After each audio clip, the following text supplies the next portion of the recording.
32 পৃষ্ঠার একটি চুক্তি, যেখানে ইংরেজি শব্দ শ্যালের ব্যবহার হয়েছে 179 বার।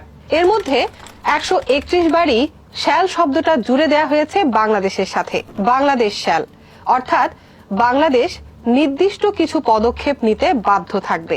এমন শর্তগুলো আছে বাংলাদেশ ও যুক্তরাষ্ট্রের মধ্যে সই হওয়া এগ্রিমেন্ট অন রেসিপ্রোকাল ট্রেড বা এআরটি বাণিজ্য চুক্তিতে।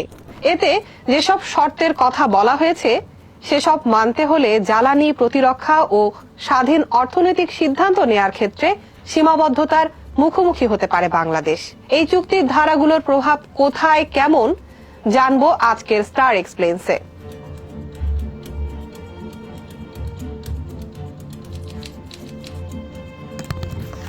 চুক্তির কয়েকটি ধারায় বাংলাদেশের জ্বালানি খাত নিয়ে নির্দিষ্ট প্রতিশ্রুতির কথা উল্লেখ আছে। এর মধ্যে সবচেয়ে আলোচিত বিষয় মার্কিন এলএনজি বা তরলীকৃত প্রাকৃতিক গ্যাস আমদানি।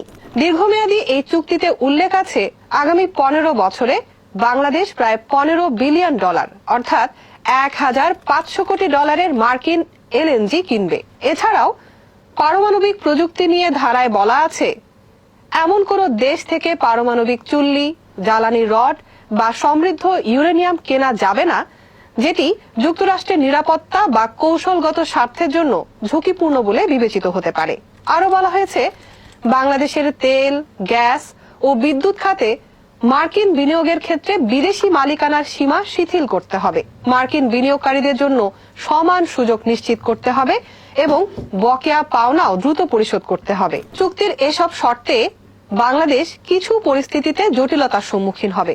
বিশেষ করে বাংলাদেশ ভবিষ্যতে জ্বালানি কেনার ক্ষেত্রে বিকল্প উৎস বেছে নেওয়ার স্বাধীনতায় চাপ অনুভব করতে পারে। কারণ আন্তর্জাতিক বাজারে কখনো কাতার, ওমান বা অন্য দেশ থেকে তুলনামূলক কম দামে জ্বালানি পাওয়া সম্ভব হলেও দীর্ঘমেয়াদী বাধ্যবাধকতা থাকলে সেই সুযোগ সীমিত হতে পারে। আর রাশিয়ার সহায়তায় নির্মিত রূপপুর পারমাণবিক বিদ্যুৎ কেন্দ্রের ভবিষ্যৎ সম্প্রসারণ বা জ্বালানি সরবরাহ নিয়েও নতুন কূটনৈতিক জটিলতা তৈরি হতে পারে বলে আশঙ্কা রয়েছে। চুক্তির অর্থনৈতিক ও জাতীয় নিরাপত্তার 4 নম্বর ধারায় প্রতিরক্ষা সহযোগিতার বিষয়টি রয়েছে। সেখানে বাংলাদেশকে যুক্তরাষ্ট্র থেকে সামরিক সরঞ্জাম কেনা বাড়ানোর কথা বলা হয়েছে। একই সঙ্গে কিছু দেশ থেকে প্রতিরক্ষা সরঞ্জাম কেনা সীমিত করার ইঙ্গিত রয়েছে। তবে চুক্তিতে থাকা আরেকটি বিষয় চোখে পড়ার মতো। চুক্তি অনুসারে যুক্তরাষ্ট্র যদি কোনো দেশের বিরুদ্ধে অর্থনৈতিক বা নিরাপত্তাজনিত নিষেধাজ্ঞা দেয় তাহলে বাংলাদেশকে সে বিষয়ে আলোচনা করে সহায়ক বা পরিপূরক ব্যবস্থা নেওয়ার কথা বলা হয়েছে। এ কারণে ভবিষ্যতে যুক্তরাষ্ট্র চীন বা যুক্তরাষ্ট্র রাশিয়া দ্বন্দ্বে বাংলাদেশের নিরপেক্ষ অবস্থান ধরে রাখা কঠিন হতে পারে। যুক্তরাষ্ট্রের কোনো নিষেধাজ্ঞা বা বাণিজ্য যুদ্ধে বাংলাদেশকে একই অবস্থানে দাঁড়াতে হবে, যা বাংলাদেশের স্বাধীন পররাষ্ট্র নীতির জন্য বড় ধরনের সমস্যা তৈরি করবে। তাছাড়া বাংলাদেশের সামরিক সরঞ্জামের বড় অংশ দীর্ঘদিন ধরে চীন ও রাশিয়া থেকে আসে। ফলে ভবিষ্যতে সেসব উৎস থেকে কেনাকাটা সীমিত হলে ব্যয় ও সরবরাহ দুই ক্ষেত্রেই প্রভাব পড়তে পারে বলে ধারণা করা হচ্ছে।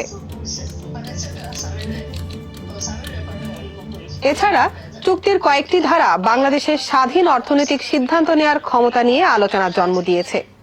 একটি ধারায় বলা হয়েছে বাংলাদেশ যদি নন মার্কেট ইকোনমি হিসেবে চিহ্নিত কোনো দেশের সঙ্গে মুক্ত বাণিজ্য বা অগ্রাধিকারমূলক অর্থনৈতিক চুক্তি করে যা যুক্তরাষ্ট্র বাংলাদেশ বাণিজ্য চুক্তিকে দুর্বল করে দেবে, তাহলে যুক্তরাষ্ট্র চুক্তি বাতিল বা উচ্চ শুল্ক আরোপের মতো পদক্ষেপ নিতে পারবে। এখানে বলে রাখা দরকার, নন মার্কেট ইকোনমি হলো এমন একটি অর্থনৈতিক ব্যবস্থা যেখানে পণ্যের দাম এবং খরচের কাঠামো মুক্ত বাজারের চাহিদা ও সরবরাহের উপর নির্ভর করে না, বরং রাষ্ট্র বা সরকারের প্রত্যক্ষ হস্তক্ষেপ, নিয়ন্ত্রণ অথবা কেন্দ্রীভূত পরিকল্পনার মাধ্যমে নির্ধারিত হয়। যুক্তরাষ্ট্র সাধারণত চীন, রাশিয়া ও ভিয়েতনামকে এ ধরনের তালিকায় রেখেছে। নন মার্কেট ইকোনমি ব্যবস্থায় পণ্যের দাম পুরোপুরি বাজারে নিয়মে ঠিক হয় না। ডিজিটাল বাণিজ্যের ক্ষেত্রেও বলা হয়েছে বাংলাদেশ এমন কোনো নতুন চুক্তি করতে পারবে না যা যুক্তরাষ্ট্রের স্বার্থ ক্ষুণ্ণ করে।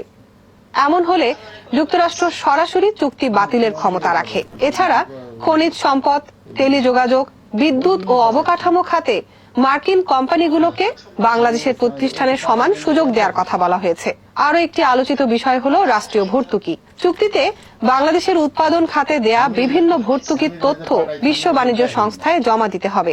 বাজার প্রতিযোগিতাকে প্রভাবিত করে এমন ভর্তুকি কমানো বা বন্ধের বিষয়ও রয়েছে বাণিজ্য চুক্তিটিতে। বাংলাদেশ এখনো একটি বিকাশমান অর্থনীতি। দেশীয় শিল্পকে টিকিয়ে রাখতে সরকার অনেক সময় নগদ সহায়তা, কর ছাড় বা ভর্তুকি দেয়। ভবিষ্যতে সেই নীতিগত সুযোগ সীমিত হলে স্থানীয় শিল্প ক্ষতিগ্রস্ত হতে পারে। সব মিলিয়ে চুক্তিটি শুধু বাণিজ্যের মধ্যেই সীমাবদ্ধ নয়, বরং এটি বাংলাদেশের ভবিষ্যৎ অর্থনীতি, জ্বালানি নিরাপত্তা ও পররাষ্ট্রনীতির সঙ্গেও জড়িয়ে গেছে। এখন প্রশ্ন, এই চুক্তি দেশের সক্ষমতা বাড়াবে নাকি সিদ্ধান্ত নেওয়ার স্বাধীনতায় নতুন চাপ তৈরি করবে? আপনি কি মনে করেন? জানাতে পারেন আমাদের কমেন্ট সেকশনে।